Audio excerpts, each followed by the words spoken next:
ir presentando los aspectos de la unidad 3 en la parte primera, que habla de la macroeconomía convencional. Nosotros estamos tratando de desarrollar los principales aspectos del programa de la materia, lo que estamos haciendo en común con Rubito. Sabrán quién es Rubito, que no lo conoce, viene de otro planeta, y contamos, bueno, con la colaboración del productor principal de esto, que es Octavio, y siempre nos acompañan después los colaboradores que son de fierro, ¿no? Tenemos a la Pauli, a Gonza y otras chicas que en este momento no están. Estamos tratando de explicar un poco cómo miran eh, a la economía como sistema económico, no ya a los distintos mercados, sino en su conjunto, la economía convencional.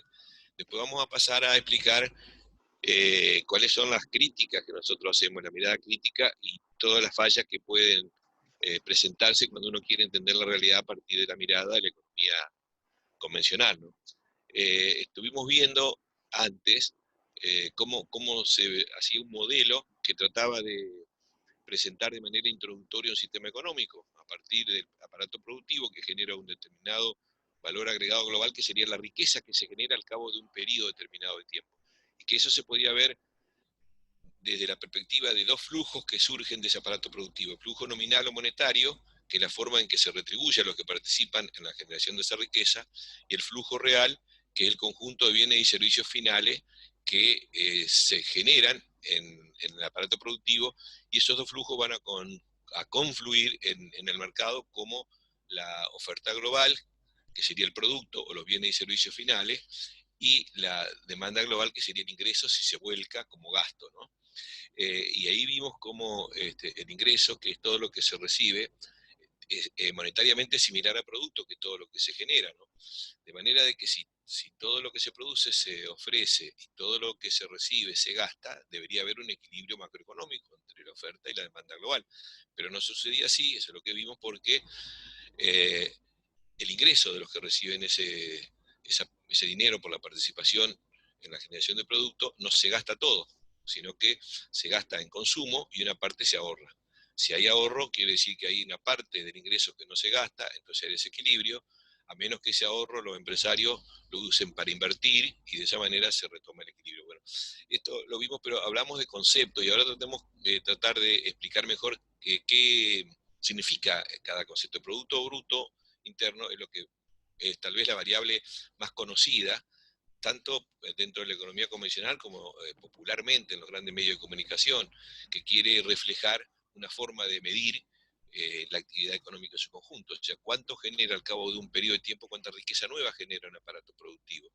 Pero se puede ver desde distintas perspectivas, eso se llama producto.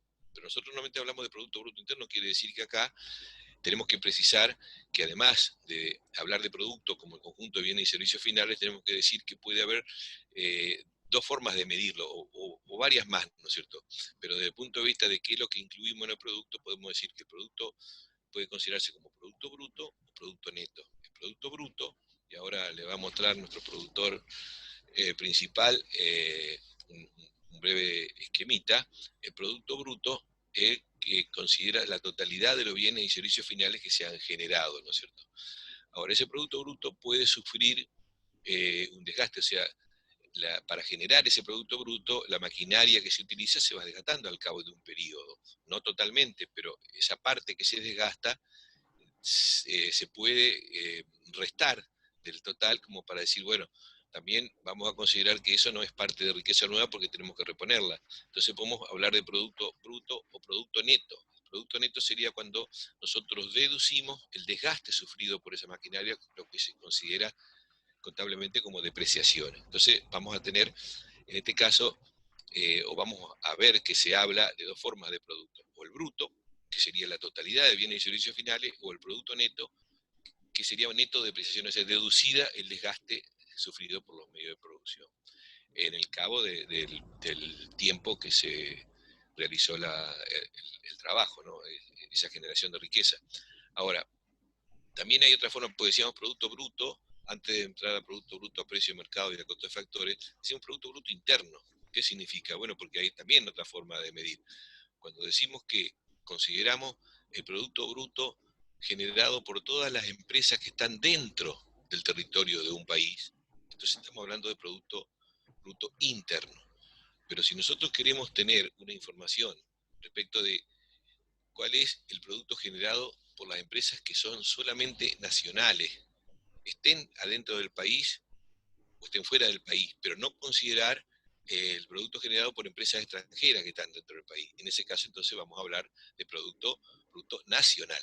O sea que la diferencia entre producto interno y nacional es que el producto interno considera todo el valor agregado generado por las empresas que están dentro del territorio. Por eso es interno. El producto nacional es el producto generado por las empresas que son solamente de propiedad de factores nacionales. Un poco la diferencia entre ellos, ¿no? Acá seguramente Rubito puede hacer alguna consideración, alguna aclaración. Sí, digamos, para que quede claro que producto, para distinguirlo, diferenciarlo de producción, producto hace referencia a un bien final. Para diferenciarlo después, eso ya lo vamos a ver, de lo que son los bienes intermedios o insumos que se utilizan en un proceso de producción. Eh, lo que también hay que tener muy en claro es la diferencia, como decía Luis, entre bruto y neto y entre interno y nacional. Pero para entender bien la diferencia entre producto bruto y neto, ahí hay que introducir un subtema que es el de las amortizaciones, ¿cierto? Es decir, todas aquellas que sean desgastes que sufren los bienes de capital por el transcurso del tiempo en el proceso productivo. Entonces, cuando se deducen las amortizaciones, es decir, los desgastes que O se produjo depreciaciones por el también. transcurso, exacto.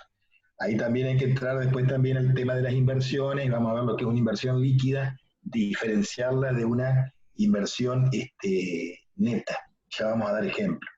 Y entonces entre el bruto y el neto la diferencia está en las amortizaciones. Aquel que deduce las amortizaciones, es decir, el desgaste por el transcurso del tiempo, es el producto neto. Y el bruto no la descuenta, es decir, la incluye. Y la diferencia entre el interno y el nacional es que en el interno, ustedes imagínense un mapa, es todos los factores que operan dentro de la jurisdicción, dentro del territorio, dentro del mapa de la República Argentina, sin tener en cuenta la nacionalidad. Es decir, si empresas belgas, alemanas, brasileras, españolas actúan dentro del territorio nacional, eso computa para el producto bruto interno. En cambio, lo diferenciamos del nacional, ahí nos salimos del mapa y ya no tenemos en cuenta dónde operan, sino que operen donde operen, lo importante es que esos factores sean de capitales nacionales. Por ejemplo, las empresas argentinas radicadas en Italia, en España, en Bélgica, por ser de capitales argentinos, computan, suman al Producto Bruto Nacional. Sí, agregando un poco más de lo que dice Rubito, eh, nosotros nos vamos a encontrar que los distintos países entonces pueden medir la riqueza que generan al cabo de un año, por ejemplo, a través de un indicador que es Producto Bruto Interno, y en ese caso medirían lo que está generado dentro de sus territorios sin interesar la nacionalidad. Si quieren medir solamente lo que generan las empresas de su nacionalidad en cualquier parte del mundo, aún dentro de su país, decide hablar de Producto Bruto Nacional. En el caso de la Argentina, si nosotros queremos considerar el valor monetario de los dos conceptos, vamos a ver que en la Argentina hay una gran cantidad de empresas que son extranjeras, o sea que no son de capital nacional. De manera de que el Producto Bruto Interno a los argentinos le va a surgir un valor muy superior al Producto Bruto Nacional, porque acá en el nacional tendríamos que deducir lo generado por las empresas extranjeras dentro del país y sumarle lo de las empresas argentinas en el exterior, que es mucho menor. Respecto de otro concepto, Rubito recién hablaba de lo que es la inversión. Los empresarios pueden invertir en relación al excedente que generan a partir de que toman, bueno, ya lamentablemente se podrá cortar ahora. No, pero está bien, aprovechando que ahí está, ¿ves? Un nene, una criatura, es algo nuevo para relacionarlo con lo de la inversión. La inversión, que lo que le iba a decir Luis, la inversión, y puede retirarse un poquito para cumplir su rol de abuelo, la inversión, vamos a diferenciar lo que es una inversión líquida de una inversión de reposición.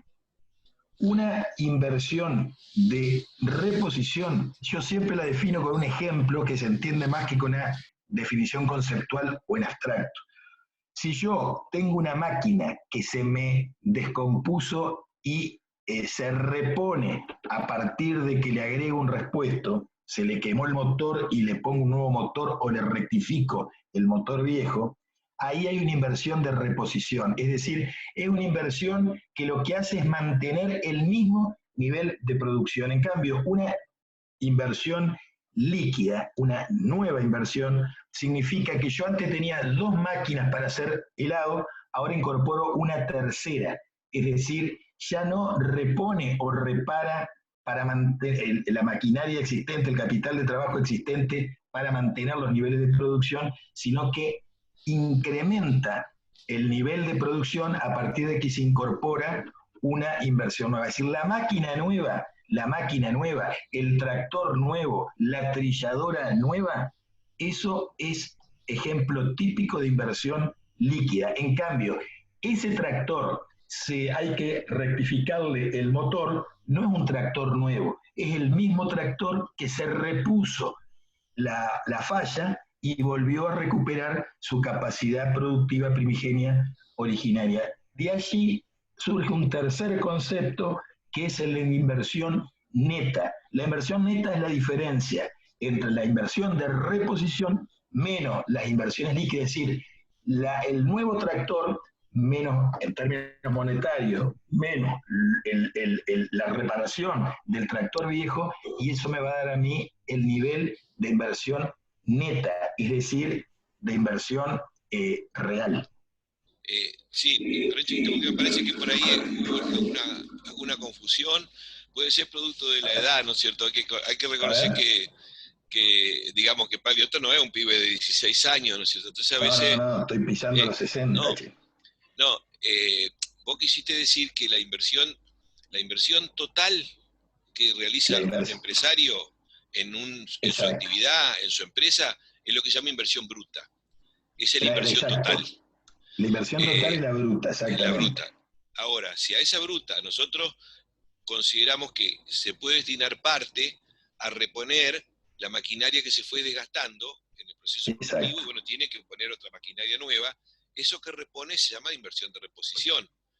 Y Exacto. lo que decide ampliar la capacidad productiva, es decir, no solo Exacto. mantener la misma, sino ampliar, ahí hablamos de la neta o líquida. Entonces, Exacto. la inversión bruta Eh, es la me, inversión para reposición más la inversión neta o líquida. exacto, sí, sí me equivoqué. Lo que quise decir que la inversión neta era la líquida menos la de reposición. No, pero neta o líquida es lo mismo. La inversión bruta. Bueno, la inversión, exacto, la inversión bruta fija, es decir, es la diferencia entre la inversión líquida menos la inversión de reposición. Ahí tenés razón. Esa era, me equivoqué, discúlpenme en el afán por respetar el tiempo, no se apure. Está bien, Sí, tiene no, razón. sabes, yo Redondeásela, Luis, por las dudas, pues por ahí voy a fue tratar de más redondear porque confuso. yo alcanzo a ver, yo veo un poco más de lo que ven el resto y veo que hay aún una copa de algo. No sé qué será, pero bueno, puede ser eso también y no solamente los años del colega Eh, Cueto. Eh, la inversión total es inversión bruta. Un poco exacto, siempre el concepto bruto hace referencia siempre al total. Producto bruto, la totalidad viene a ser dicho. Inversión bruta, lo que se invierte exacto, en su totalidad. Si eso lo descomponemos en dos partes, la inversión para reposición, para mantener la capacidad exacto, productiva, para reponer lo que se desgasta, es decir, por producto de las depreciaciones, ¿no es cierto? Y la inversión neta o exacto, líquida, que es lo que amplía. Entonces, a los efectos, si queremos hacerlo no como suma de los dos componentes, sino como resta, exacto, la inversión bruta menos la inversión de reposición da la inversión líquida o neta. exacto, exacto. Eh, nos faltaría tal vez hacer un comentario de que cómo se calcula, cómo se estima, cómo se sabe cada país al cabo de cada año que si eso se da a conocer inclusive en Argentina también trimestralmente, cómo evoluciona el PBI, o sea, cómo se sabe cuánto es el PBI. Bueno, para eso se llama una contabilidad, ¿no es cierto? Lo que se llama la contabilidad nacional. Y hay distintas formas. En general, ustedes van a ver en la bibliografía, se les recomiendo que ustedes tienen que leer la bibliografía, esta es una presentación muy general. En la bibliografía se habla de 3 métodos para calcular el Producto Bruto, es decir, son 3 caminos que van a llegar al mismo valor. Este es el Producto Bruto generado por este país al cabo de un periodo de tiempo. Uno de los métodos, lo que se llama el método del valor agregado, que me voy a referir más en detalle porque es el que más se usa, que se ha unificado en niveles internacionales, que simplemente saber que, ¿se acuerdan que nosotros decíamos que el producto de la riqueza de un país es el valor agregado global? Bueno, ese valor agregado, sacando el valor agregado, sabe cuál es el producto, que es lo mismo, equivalente. El llamado método del producto, o saber cuánto se produce de bienes de consumo o de bienes de inversión, que la totalidad del producto, ya sabemos también lo mismo que el producto. Y el método del ingreso, como el producto es equivalente o similar al ingreso, calculamos cuánto es el ingreso. ¿El ingreso qué era? Era la remuneración a los que intervienen en el proceso productivo, es decir, a los trabajadores y a los propietarios del capital. Si se sabe cuánto es lo que reciben los trabajadores, cuánto es lo que reciben los propietarios de capital, sabemos cuánto es el ingreso y por lo tanto sabemos cuánto es el producto. Es decir, por los distintos caminos se llega debería llegarse por lo menos al mismo resultado. Lo que sucede es que no siempre se tiene la información para calcular el producto por las 3 vías. Y normalmente el cálculo que se hace en la realidad de los países, de la economía, es lo que se llama el método del valor agregado. ¿Y en qué consiste el método del valor agregado? Se toma, así como hacíamos el cálculo del valor agregado en una sola empresa.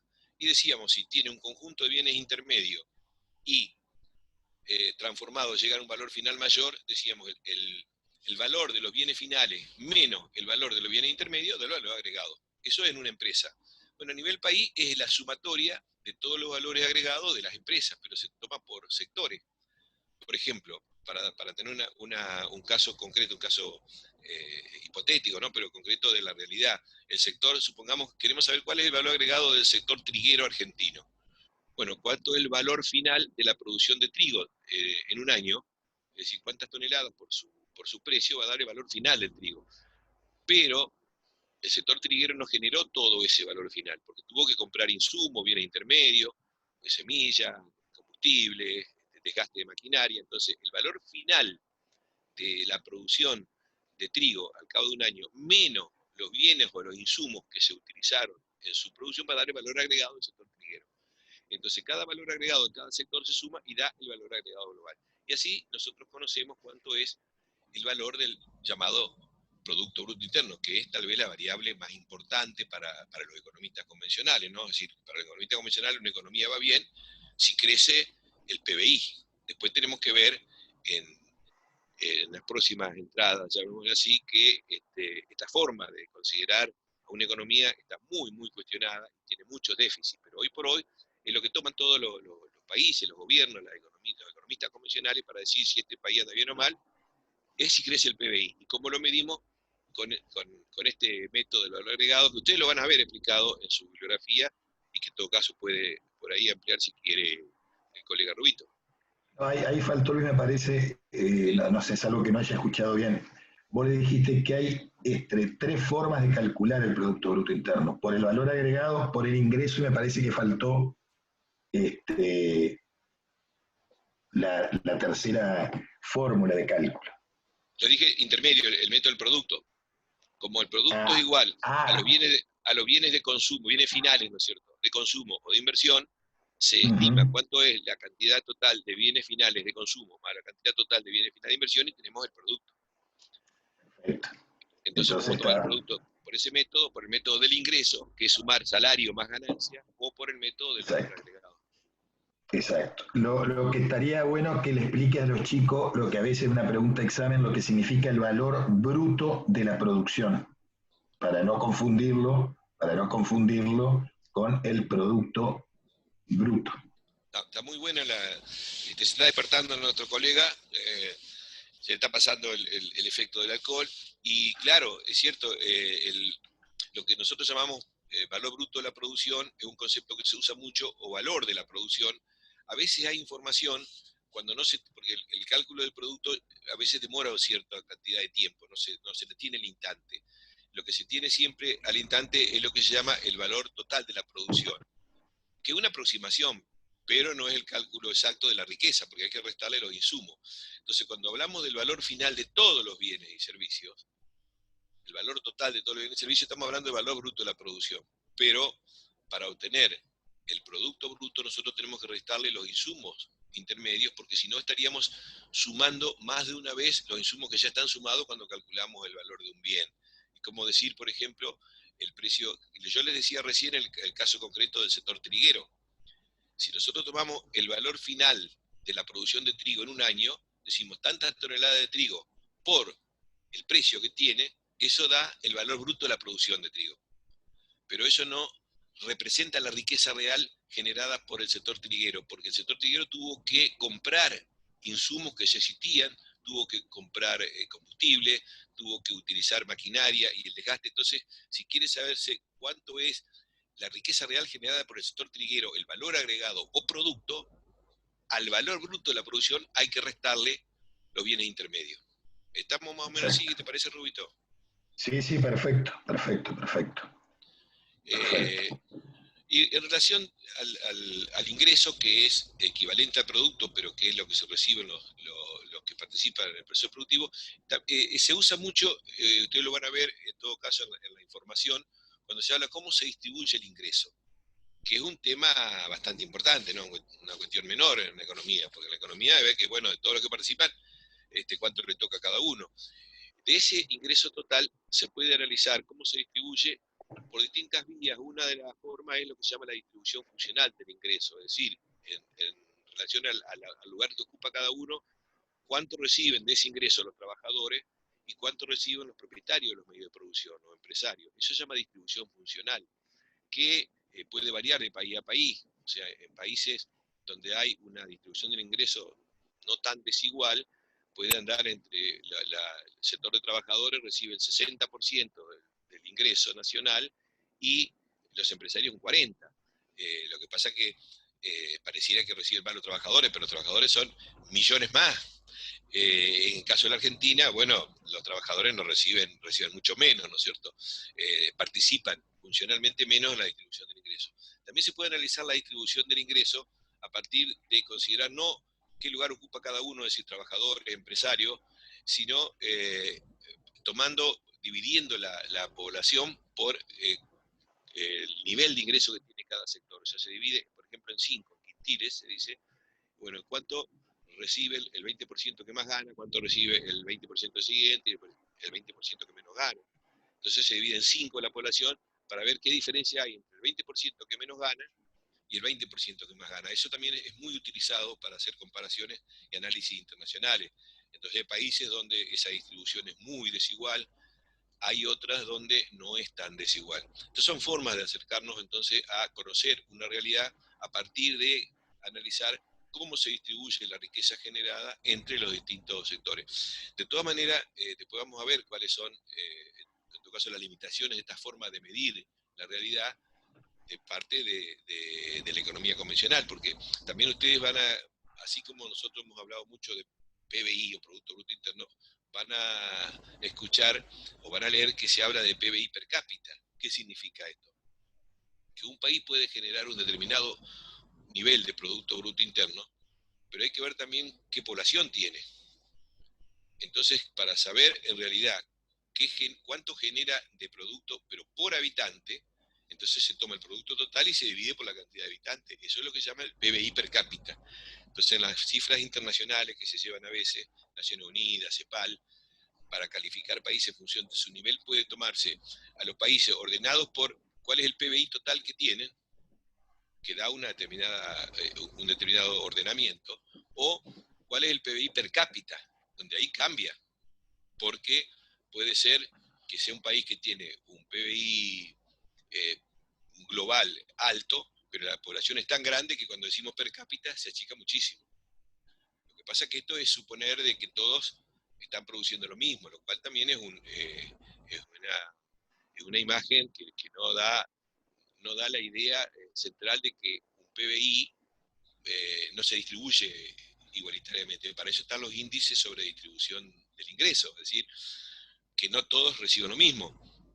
Cuando uno trabaja con promedio total, es decir, bueno, cuál es el ingreso per cápita de un país, está suponiendo que tiene el ingreso total dividido en la totalidad de habitantes, pero no todos reciben lo mismo. El ingreso per cápita se divide como si todos fueran lo mismo, pero en ningún país en el mundo donde todos reciben lo mismo. En especial estamos hablando del orden social capitalista, donde naturalmente se generan desigualdades. Como para dar una idea, hay un pequeño versito que dice que, hablando sobre esto, ¿no?, del ingreso per cápita, decía, así entonces resulta, sin engaño, que según la estadística del año, te toca un pollo y medio cada mes, pero si el pollo en tu mesa se halla ausente, vos entrás en la estadística igualmente, porque hay alguno que se come 3.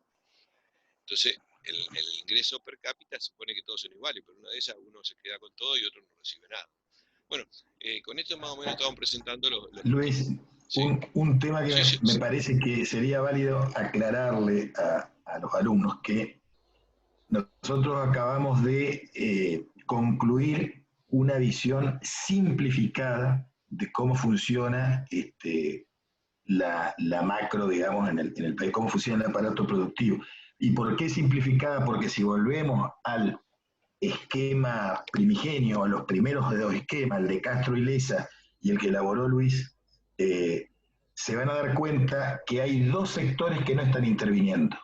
En el modelo simplificado que hace Luis, intervienen, digamos, los titulares de factores, es decir, van a ver, digamos, los que aportan, las familias que aportan capital, trabajo, recursos, y van a ver las unidades productivas, es decir, van a estar la familia y van a estar las unidades productivas, son las empresas. Pero no va a estar, búsquenlo, y no va a aparecer ni el Estado ni el sector externo. Con lo cual, acá, en este esquema simplificado y hasta esta primera parte, no hemos hablado de lo que es, digamos, hemos hablado del consumo de la familia, pero no hemos hablado del consumo de las empresas que se llama inversión y no hemos hablado del consumo del Estado que se llama eh, gasto público. Cuando avancemos, cuando avancemos en el programa, se van a dar cuenta que este esquema simplificado se va a complejizar a partir de que se agregue el sector externo de la economía y el sector público, concretamente el Estado como un actor fundamental, un Estado que demanda y un Estado que gasta, es decir, un Estado que gasta a través del gasto público, por supuesto, y siendo un actor fundamental. Y el sector externo, bueno, eso vamos adentrando en la unidad 4, específicamente cuando veamos el sector externo, vamos a ver todo lo que significan exportaciones, importaciones. Pero este es una primera aproximación a un sistema global, que yo no me acuerdo si era Luis o Roberto los que daban el ejemplo de que hasta la unidad 2 o en la unidad 2 vimos la plaza parado en el pasto, en el césped de la plaza. Pero ya cuando ingresamos a la unidad 3, como que nos elevamos en un helicóptero y empezamos a ver el sistema en forma macro. Bueno, esto sería el macro simplificado. No hemos entrado a la etapa compleja donde, insisto, se incorporan dos actores fundamentales que son, o dos sectores fundamentales que son el Estado, o sea, sector público, y el sector externo. Sí, de acuerdo. Acá nosotros hacemos una aproximación simplificada, pero que la vamos haciendo gradualmente más compleja y más concreta, más cercana a la realidad. Pero si nosotros no clarificamos primero las cuestiones más centrales, después vamos a ver que esto se puede modificar y se va a modificar efectivamente no solo con la participación del Estado, que va a cobrar tributo y va a sacar parte del ingreso y que va a gastar y va a invertir, sino también el sector externo, pero también el sistema financiero, que va a tener un impacto muy fuerte acá. Entonces todo esto lo vamos a ver recién cuando analicemos la próxima unidad. De todas maneras, todavía queda por hacer comentarios muy críticos sobre el valor relativo que tiene este esquema de la economía convencional para explicar la realidad de un país.